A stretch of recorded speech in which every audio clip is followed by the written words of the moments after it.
장 37절부터 40절까지입니다.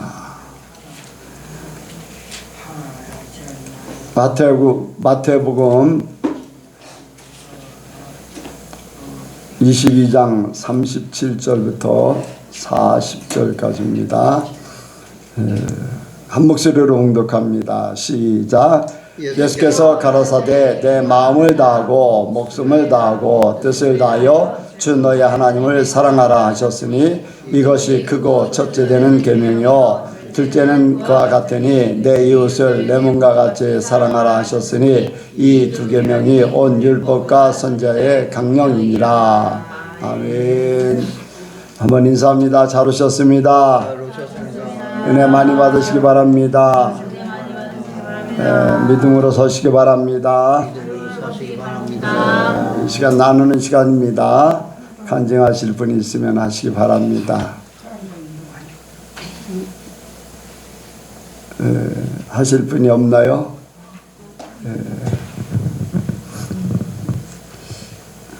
저희 신랑이 교회를 이렇게 본격적으로 다니는 거는 이번이 처음이잖아요. 신랑을 아는 사람들이 교회 다닌다고 하면은 정말 다 깜짝 놀래요. 네가 하면서. 그래서 그것만으로 참 감사한데, 신랑하고 제일 친한 아는 동생이 있어요. 근데 교회를 다닌다고 하니까 형은 장인어른 덕분에 천국 가겠다고 장난식으로 말하긴 하는 건데, 그게 참 말이 참 좋은 말 같더라고요. 그거를 웅이가 계속, 그러니까 저희 신랑이 계속 듣다 보니까 나는 천국 갈 거야, 천국 갈 거야. 그런 말이 마음속에서 열매를 맺어가지고 정말 나중에는 저희 신랑도 저도 같이 천국에 갈 수 있으면 좋겠고, 참 이게 설교를 들으면서 자기 마음에 쏙쏙 드는 거는 다 기억을 하더라고요. 목사님 하시는 말씀이나 이제 제가 해주는 말이나. 그러니까 신랑이 처음에 막 우리 돈 달라고 기도하자 뭐 이런 식으로 얘기하면, 하나님을 그렇게 본인의 사심으로 이용하면 안 된다, 우리는 하나님의 뜻대로 살아야 된다, 이렇게 말을 했는데, 가끔씩 제가 나 기도해야겠다 하면은 영은아 너의 사심으로 하나님을 이용하면 안 돼, 이렇게 저한테 제가 했던 말을 고지고대로 들려주고, 그리고 만약에 자기가 뭔가 화가 나거나 이제 상대방한테 이제 운전을 많이 할 때가 있어가지고, 운전을 하다가 이제 그 상대방 때문에 욱할 때가 많아요. 그러면은 자기야 이런 상황에 또 화를 내지 말고 그냥 그러려니 해, 이해해주자, 마음이 넓어지자, 이러면은 내일 가서 해결을 해야겠다고. 정말 어린아이 같이 이제 처음 교회에 나와서 하는 유치원 애들, 초등학생 애들처럼 이제 하는 모습이, 그게 정말 진심인지 아니면 장난인지 모르겠지만 그 말들이 이제 안 믿는 사람들보다 정말 어떻게든 예수님하고 관련된 말을 그래도 옛날보다는 정말 많이 하고, 옛날에는 안 했고 요즘에는 정말 많이 하거든요. 이제 그런 것들이 정말 마음속에 진심으로 씨를 심어서 이제 30배, 60배, 100배의 열매가 정말로 진심으로 맺어졌으면 좋겠습니다. 기도해 주세요. 네. 이제 사람은 바탕이 있잖아요. 바탕이. 그 바탕은 쉽게 바꿀 수가 없어요. 어떤 사람은 이렇게 다른 사람 이야기하면은 꼭 자기 의견을 먼저 내세우고 반박하고 따지려고 하고 부정적으로 하고 비아냥하고 하는 그런 형태의 사람이 또 있어요. 그런데 웅빈이 이제 청년은 그래도 이렇게 이제 뭐 속에는 잘 모르겠습니다만 그 속은 다 하나님만 아실 수밖에 없지만은, 그래도 긍정적으로 얘기하고 긍정적으로 받아들이려고 하고, 또 그것을 들은 것을 담아뒀기 때문에 또 필요할 때 뭐 맞든 안 맞든 그걸 자꾸 쓰는 거라고 생각을 해요. 그렇지 않으면, 담아놓지 않았다면은 그런 말들을 잘 안 쓰잖아요. 그러니까 그런 이제 바탕이 순수하고 긍정적인 사람들이 하나님을 믿어도 잘 믿을 수가 있습니다. 그런 바탕, 우리가 정말로 바탕이 하나님 앞에 굉장히 중요한데 그런 좋은 바탕들이 되길 원합니다.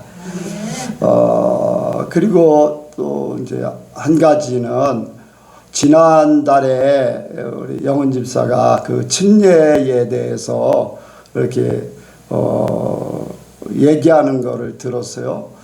얘기하는 거를 들었는데 조금 이제 침례 받을 때의 그 믿음 상태에 대해서 조금 의문 드는 부분들이 좀 영은 집사가 얘기한 것에 대해서 조금 의문되는 그런 부분들이 있어서 이제 한번 그런 얘기를 질문을 좀 한번 해보고 싶어요. 침례는 예수를 믿어야지 받는 거잖아요.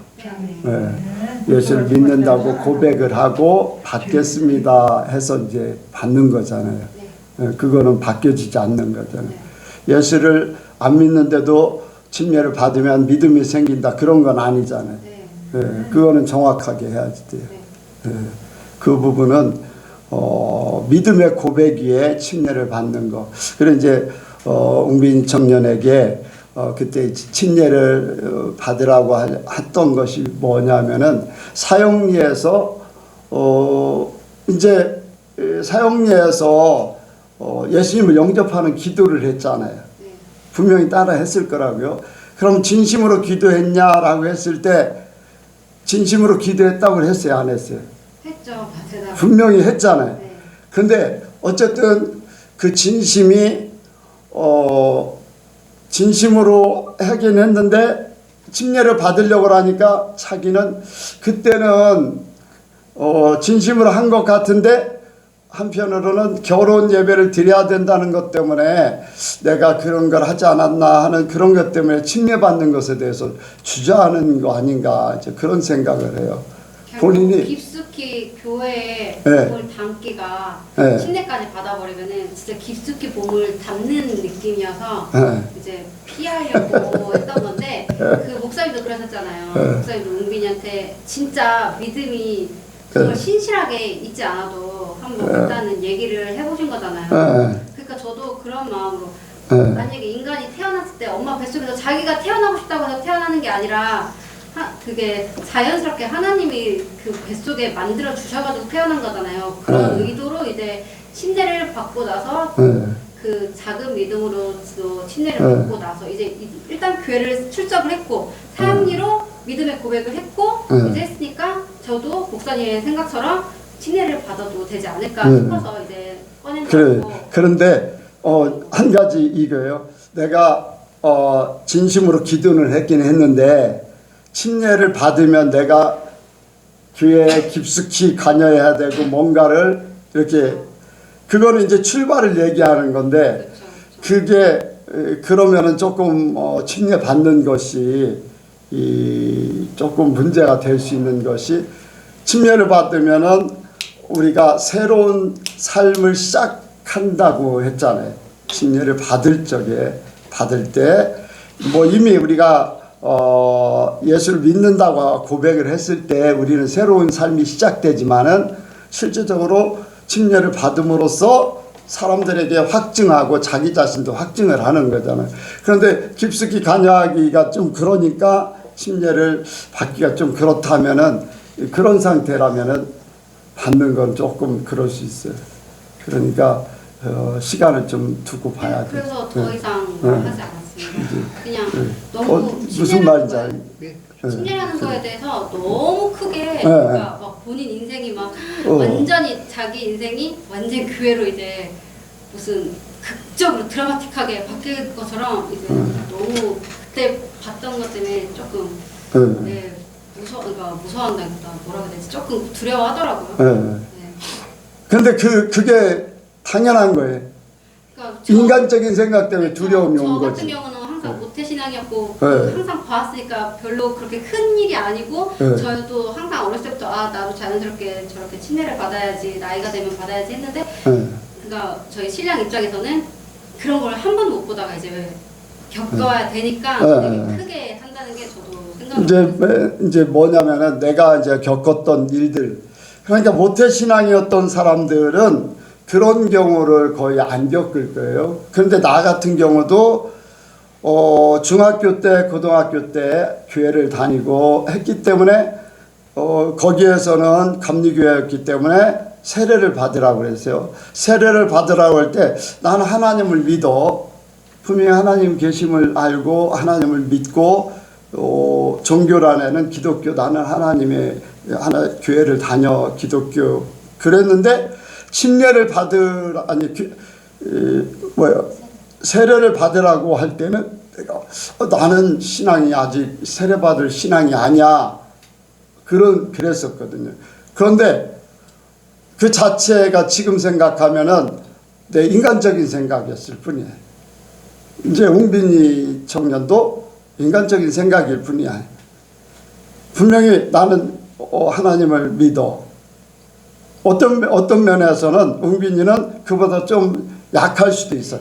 교회 다니기는 다니는데 나는 몇 년 동안을 그래도 다녔었으니까 중학교 2학년 때부터 다니기 시작해서 고등학교 한 2학년 때 또 3학년 때 이렇게 세례를 받으라 했으니까 몇 년을 다녔는데도 불구하고 이렇게 세례 받는 거를 이제 찬성을 안 하고 이제 세례를 안 받았었는데 이제 얼마 안 됐기 때문에 나같이 기독교 종교란의 기독교로다 또 하나님이 계시다 나는 예수 믿는 사람이야 라고 하는 의식이 나만큼 없을 수도 있지. 그때 당시에 충분히 그런 과정들을 겪은 나는 이해를 해요. 근데 안 겪은 사람들은 어떻게 보면은 이해 못할 수도 있어요. 이해 못. 그러니까 나는 그러한 과정들을 겪었기 때문에 내가 분명히 이 사형리를 통해서 예수님을 영접한다고 하고 진실되게 기도를 했기는 했는데 침례받는 거는 좀 그래. 내 신앙이 아니야. 그럴 수 있다는 거예요. 그런데 자기가 침례를 자원해서 받아야지 강요라든가 억지로라든가 분위기 타서 받는 건 안 되는 거지. 그러니까 그거는 좀 시간을 두고서 본인이 결정하도록 하죠.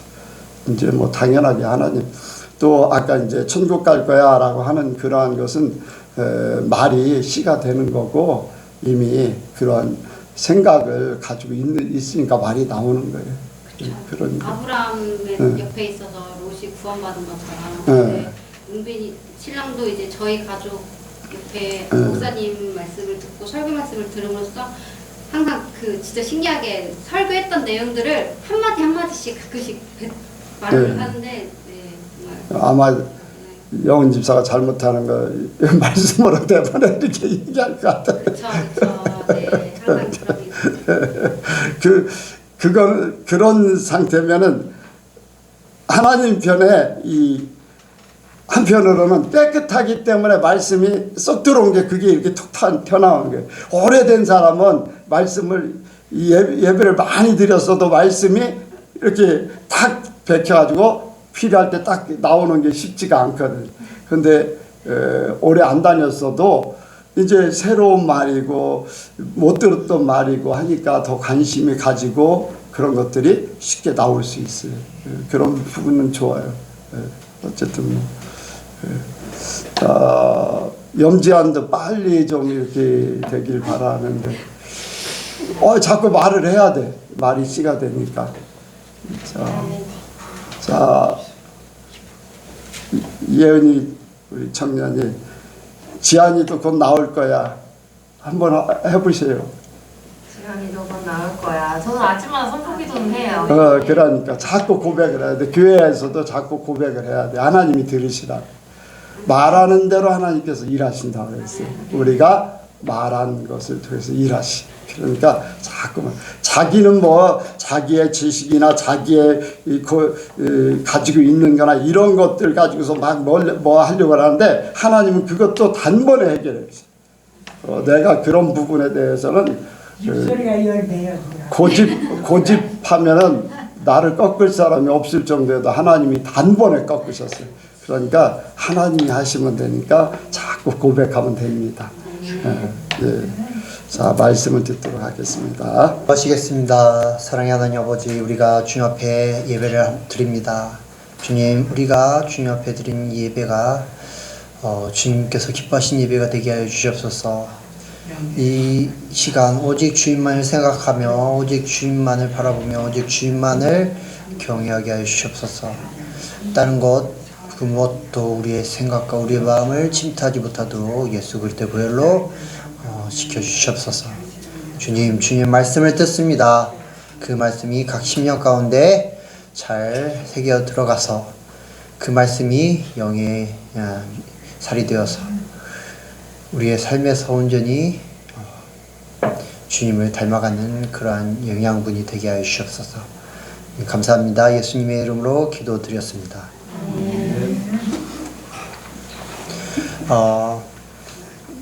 지난주부터 이제 어떤 말씀을 전해야 될까 생각하는 중에 하나님께서 예배에 대한 마음을 주셨습니다. 우리 예배를 드리고 있습니다.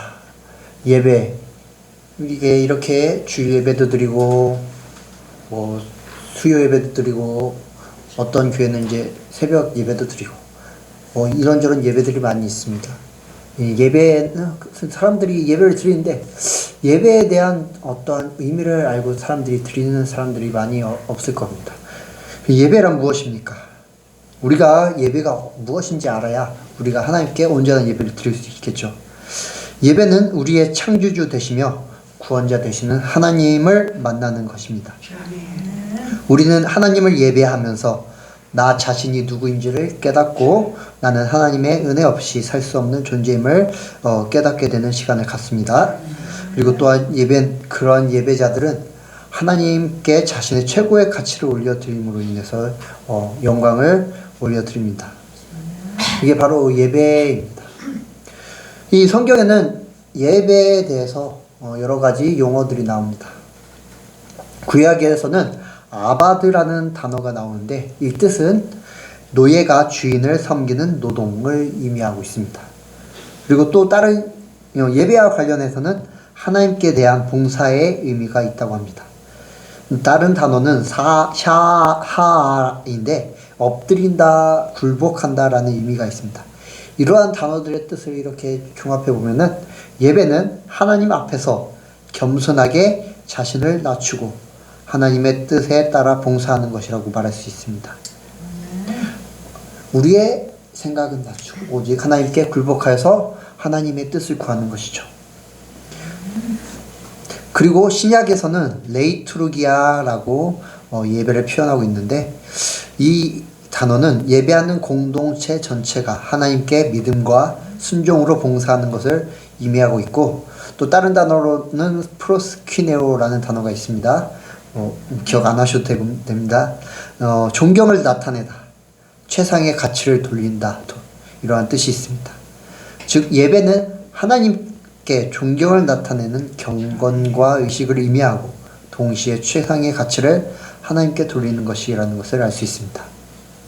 이 예배는 피조물이며 죄인이었던 저와 여러분 인간들이 겸손한 자세와 존경의 마음으로 우리의 창조주 되시며 우리의 구원자 되시는 하나님께 최고의 것으로 예배하는 것이 우리의 자세입니다.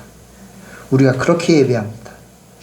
오늘 본문을 보면은 37절에 예수께서 가라사대 내 마음을 다하고 목숨을 다하고 뜻을 다하여 주 너의 하나님을 사랑하라 하셨으니 라고 말씀합니다. 하나님을 예배하는 것이 하나님을 사랑하는 것의 기본이 되는 것입니다. 우리가 하나님을 예배하지 않고 하나님을 사랑한다고 말하는 것은 절대 있을 수 없습니다. 즉 하나님을 예배하는 자만이 하나님을 온전히 사랑하는 것입니다. 하나님께 참되게 예배하는 자만이 하나님을 참으로 사랑하는 것입니다. 우리가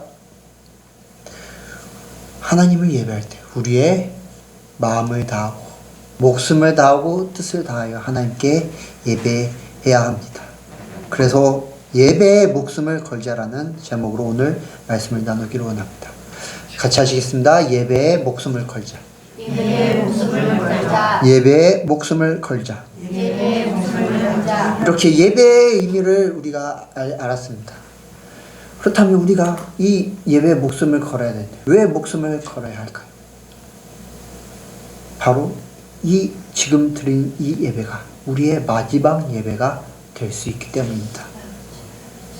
곳곳에서 지금 전쟁이 많이 일어나고 있습니다. 우크라이나 러시아 전쟁이 지금 계속 전쟁 중이죠.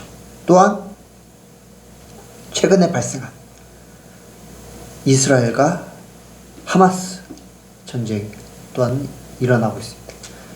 지금 많은 이슈가 되고 있죠. 그리고 곳곳에서 이 말씀을 준비하면서 또 어디서 지진 났나 이렇게 검색해 봤는데 몇 시간 전에도 막 일본에서 지진 발생하고 또 미국에서도 뭐 6점 몇이 기본으로 이렇게 발생하는 지진 강도입니다. 너무나 이 지진이 강도가 센 지진이 많이 발생하고 있습니다.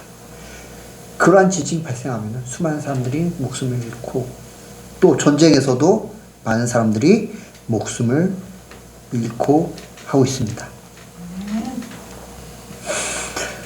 이 전쟁과 지진과 또 다른 자연재해들 가운데서 많은 사람들이 목숨을 잃는데 이들 가운데 예수님을 믿는 자들도 분명히 있을 것입니다. 그들이 죽기 전에 분명히 그리고 하나님께 예배를 드렸을 것입니다. 그런데 그 예배가 그들이 드리는 마지막 예배였다고 그들이 과연 알았을까요? 절대 몰랐을 것입니다. 그들은 예배를 드렸고 그런데 사건이 발생해서 그들이 죽음을 당했습니다. 그러면 그들이 드렸던 예배가 그들에게 마지막 예배가 되었던 것입니다. 그들의 마지막 예배에서 어떤 사람들은 목숨을 다하여 하나님께 정말로 진심으로 마음을 다하고 목숨을 다하고 뜻을 다하여 하나님께 예배했을 것입니다. 그런데 어떤 사람은 이 예배 드리는 거 뭐 매번 드리는 건데 귀찮고 또 어떤 때는 내 몸이 피곤해서 지루해서 그냥 대충 하나님께 그냥 뭐 마실 나오듯이 이렇게 예배 교회 나와서 하나님께 그냥 형식적으로 예배를 드리자 하고서 그렇게 드리거나 예배 시간에 딴 생각으로 뭐 내일은 뭐 하지 이따 오후에는 뭐 하지 뭐 이런 식으로 그냥 대충 나와서 대충 하나님께 예배를 드렸던 사람들도 있을 것입니다. 그렇게 그들이 알지 못한 마지막 예배를 드리고 죽음을 맞이했습니다. 그렇게 죽음을 맞이한 그들이 가는 곳은 어디입니까? 바로 하나님의 심판대 앞입니다. 하나님의 심판대 앞에 섰을 때 하나님께 전심으로 목숨을 다하여 예배를 드렸던 자들은 하나님께 칭찬을 받고 천국으로 향할 것이고 하나님께 대충 드렸던 그러한 사람들, 예배를 대충 드렸던 사람들은 하나님의 심판을 받게 될 것입니다. 아까 말씀드렸죠? 하나님을 사랑하는 것의 기본은 예배라는 것이. 대충 드렸다는 것은 하나님을 대충 사랑했다. 하나님께서 말씀하셨죠? 이를 중히 여기고 저를 경히 여기고. 둘 다 동시에 섬기지 못한다. 하나님을 대충 사랑했다는 것은 하나님을 사랑하지 않고 다른 것을 사랑했다는 것입니다. 대충 예배 드렸다는 것은 하나님을 사랑하지 않았다는 것이죠. 그리고 그 결과는 무엇입니까? 지옥입니다. 하나님을 사랑하지 않는 결과는 지옥입니다.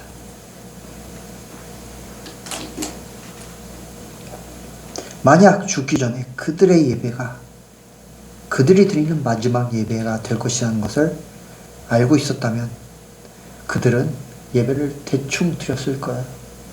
아닙니다. 이 예배가 내 마지막 예배기. 하나님, 나의 예배를 목숨을 다하여 하나님께 예배를 드리겠습니다 하면서 드렸을 것입니다. 하나님을 사랑하는 마음, 목숨을 다하여 하나님을 사랑하는 마음으로 하나님께 예배했을 것입니다.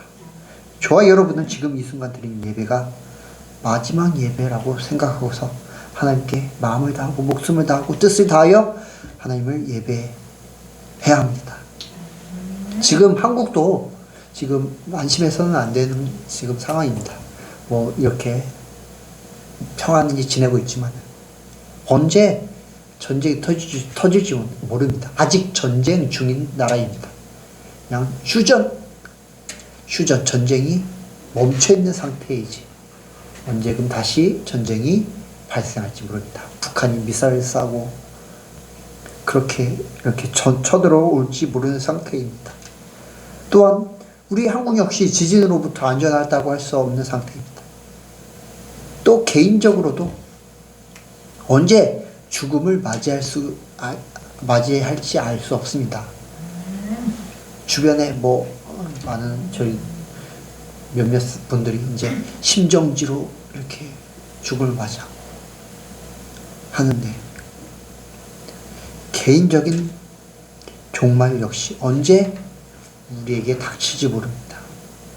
그렇게 우리는 안심하고서 이 예배를 그냥 대충 드려서는 안 됩니다.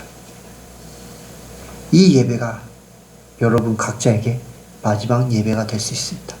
우리 영서 학생 지금 여기서 가장 어린데 영서 학생이 먼저 하나님 앞에 갈 수도 있습니다.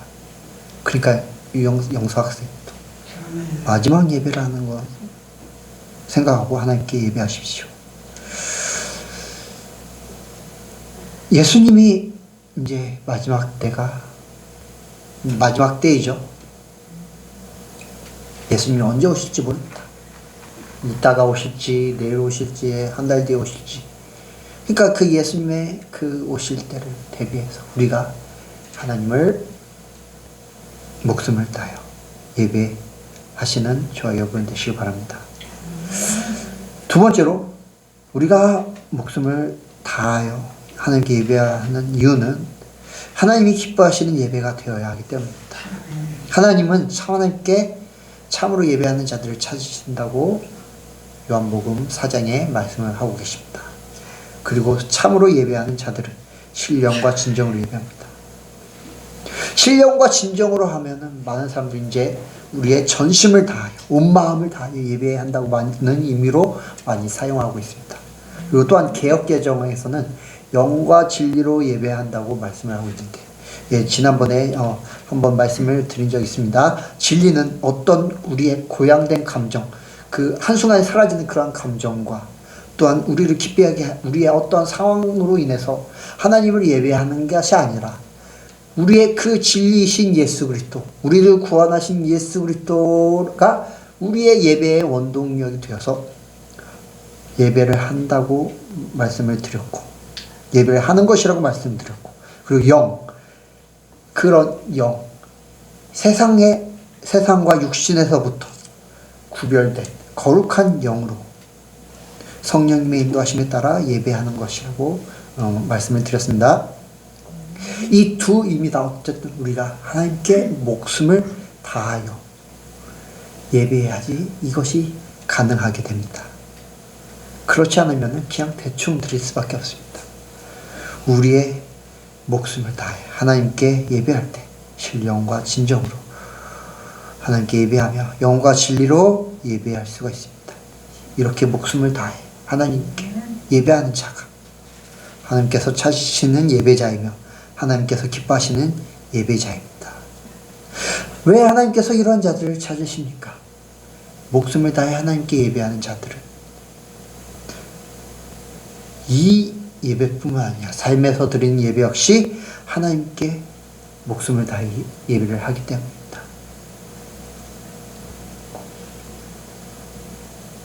예배 가운데 하나님께 받은 은혜로 또한 하나님께 받은 말씀의 감동과 결단으로 삶을 살아가게 된다면 하나님께서 기뻐하시는 예배가 됩니다. 본문 말씀 39절에 둘째는 그와 같으니 내 이웃을 내 몸과 같이 사랑하라 하셨으니, 우리가 하나님을 정말 사랑해서 하나님께 온전히 예배드린다면 그 예배가 우리의 삶에서 어떻게 예배로 드러나냐, 이웃을 사랑함으로 인해 사랑하는 것으로 그러한 형태로 삶의 예배가 드러나게 되는 것입니다. 마태복음 25장 34절에서 25장에 그런 비유가 있습니다. 그런 말씀을 하십니다. 하나님 예수님께서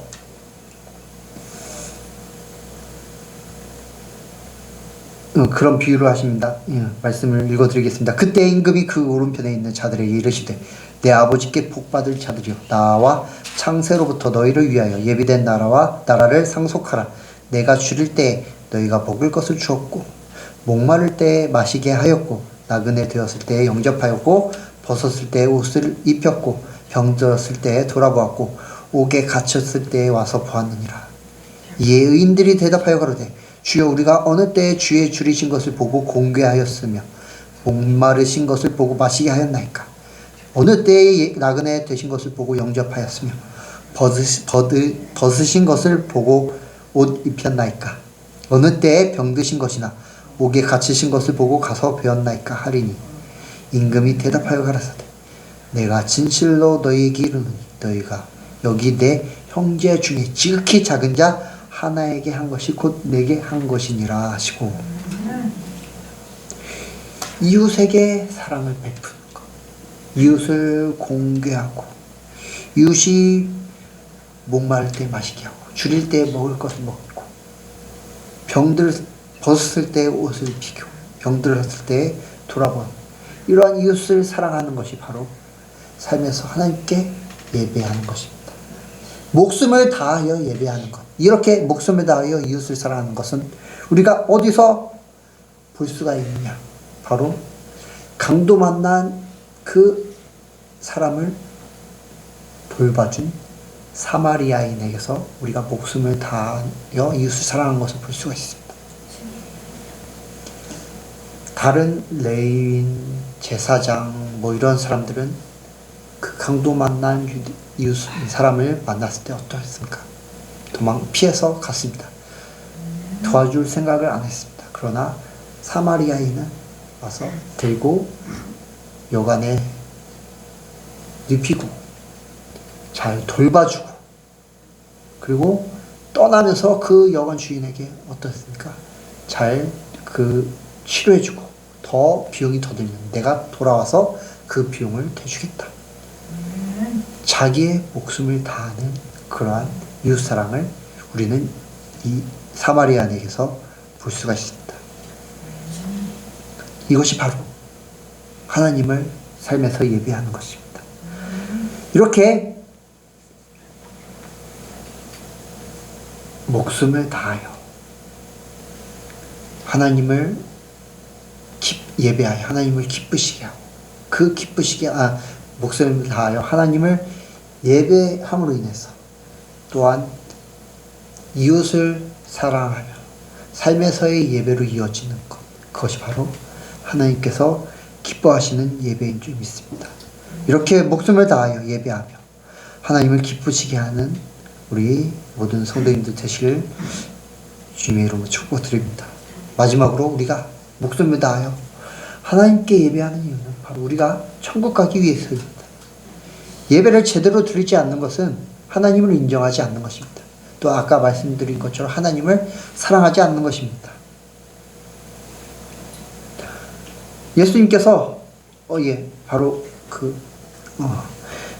위에 있네요. 11절에서 13절 한번 같이 읽도록 하겠습니다. 11절에서 13절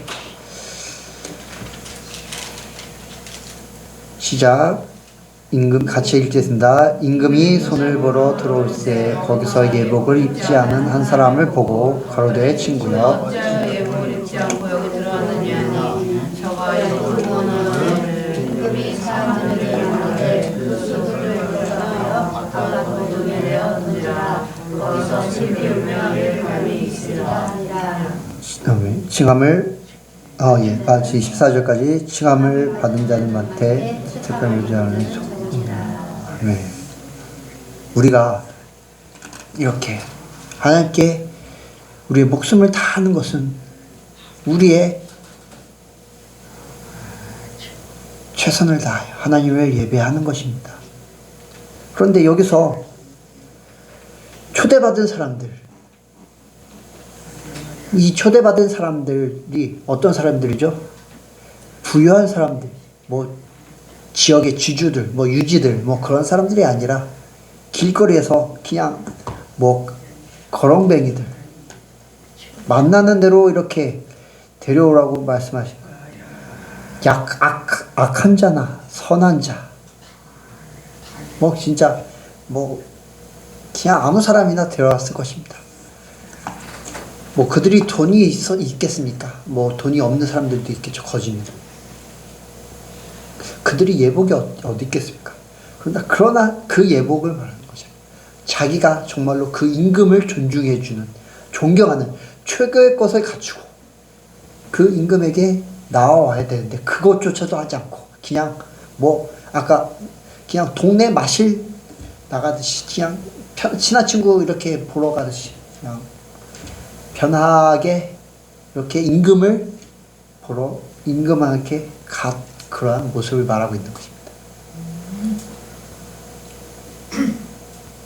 예배, 하나님께 이렇게 예배하면 어떻게 말씀합니까? 13절에 임금이 사람들에게 말하되 그 수족을 결박하여 바깥 어둠에 내어 던지라.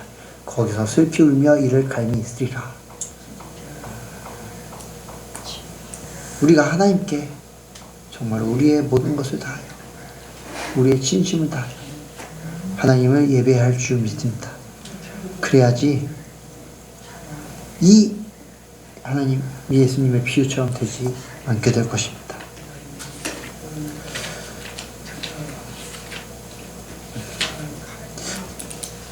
예배 연초에 이제 예배 관련해서 또 설교한 적이 있는데 그때 이제 말씀드렸던 어떤 여학생의 간증.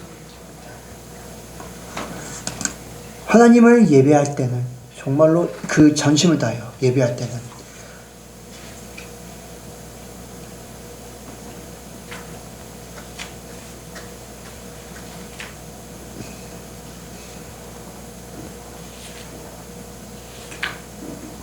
꿈을 꿀 때 천국에 올라가는 꿈을 꾸게 되었다고 합니다. 그런데 이제 고등학교 진학을 하면서 공부에 바쁘고 막 피곤하고 하니까 예배도 소홀히 하게 되고 하나님과의 관계도 소홀히 하게 되니까 하나님께서 그 여학생에게 꿈을 꾸게 하시면서 하나님의 음성을 들려주시면서 너는 지옥이다 라는 말씀을 하셨다고 그런 내용을 말씀드린 적이 있습니다. 우리가 예배가 소홀히 되면 하나님과의 관계도 소홀해지게 됩니다. 그러면은 그 결과는 천국이 아니라 지옥이 될 것입니다. 목숨을 다하여 하나님을 예배하십시오. 그렇지 않으면 지옥에 갈 것입니다. 우리가 천국에 가기 위해 우리의 마음을 다하고 목숨을 다하고 뜻을 다하여 하나님을 예배합시다. 공예배에서 또한 삶의 예배에서 목숨을 다하여 하나님께 예배하여 하나님 앞에 섰을 때 칭찬받는 예수님교회 성도님들 되시기를 바라면서 말씀을 드렸습니다. 기도하시겠습니다. 하나님 아버지, 우리가 예배에서 성공하기를 원합니다. 주님께서 기뻐 받으시는 예배를 드리기를 원합니다. 우리가 목숨을 다하여 예배를 드리게 하여 주시옵소서. 우리가 목숨을 다하여 주님을 사랑하게 하여 주시옵소서. 주님, 마귀가 방해하여 우리가 예배에 실패할 때가 있습니다. 주님, 우리가 예배에 실패하지 않고 날마다 예배가 기대되며 날마다 예배를 사모하는 그런 저희들 되게 하시옵소서. 이 예배가 마지막 예배인 것처럼 그렇게 주님께 예배를 드리는 저희들 되게 하시옵소서. 그리고 그 예배가 삶의 예배까지 온전히 이어져서 우리의 삶 전체가 온전히 주님을 예배하는 주님의 귀한 자녀들, 신부 되게 하여 주시옵소서. 감사드리며 예수님의 이름으로 기도드렸습니다.